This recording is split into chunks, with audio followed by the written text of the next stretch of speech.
Selamat pagi dan salam sejahtera. Perkenalkan, nama saya Stefanus Alisa Putra dari kelas 11 IPA 1. Pagi hari ini saya akan menjelaskan tentang termodinamika.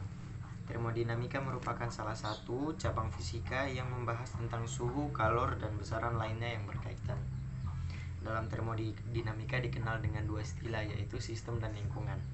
Sistem merupakan sekumpulan benda yang akan diteliti, dan lingkungan merupakan semua yang ada di sekitar benda.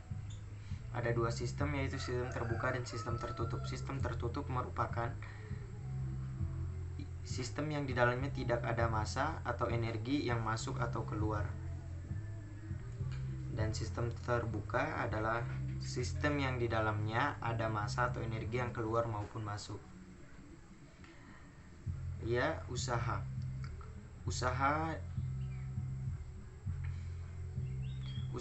memiliki rumus W sama dengan P dikali delta V. Oke. W itu sama dengan usaha, P sama dengan tekanan, delta V sama dengan perubahan volume. Proses dalam termodinamika itu ada isobarik, isotermik, isokorik, dan adiabatik.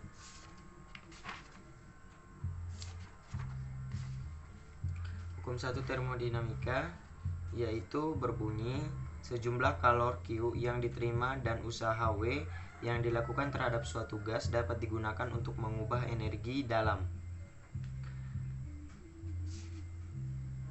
Hukum 1 termodinamika berlaku berbagai proses termodinamika, yaitu isotermik, isorik, isobarik, dan adiabatik. Kapasitas kalor gas. Kapasitas kalor gas adalah jumlah yang diperoleh yang diperlukan untuk menaikkan suhu dan suatu zat sebesar 1 Kelvin atau derajat Celcius. Oke, kita lanjut ke hukum 2 termodinamika dan siklus termodinamika. Pengertian siklus termodinamika. Siklus adalah serangkaian proses yang dimulai dari suatu keadaan awal dan berakhir pada keadaan yang sama dengan keadaan awalnya.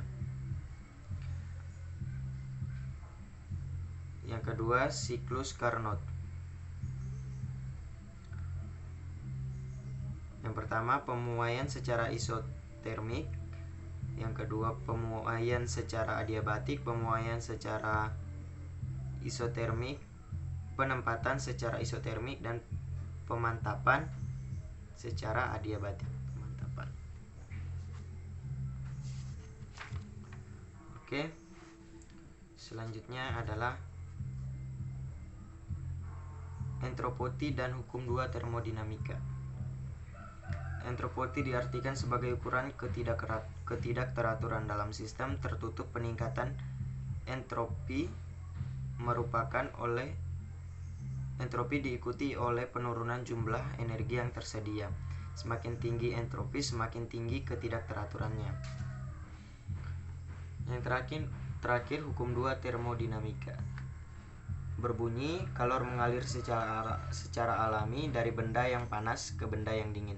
Kalor tidak akan mengalir secara spontan dan benda dingin ke benda panas tanpa dilakukan usaha. Penjelasan hukum 2 termodinamika. Yang pertama, tidak mungkin membuat mesin yang bekerja dalam satu siklus menerima kalor dalam reservoir dan mengubah kalor seluruhnya menjadi usaha. Yang kedua, tidak mungkin mengubah mesin yang bekerja dalam suatu siklus dengan mengambil kalor dari reservoir yang mempunyai suhu rendah dan memberikannya ke reservoir yang suhu tinggi tanpa usaha dari luar. Yang ketiga, mesin yang bekerja di antara reservoir suhu T1, suhu T besar dan T kecil, dan reservoir suhu T besar dan T kecil memiliki efisiensi maksimum. Sekian dari saya, kurang lebihnya mohon maaf dan terima kasih.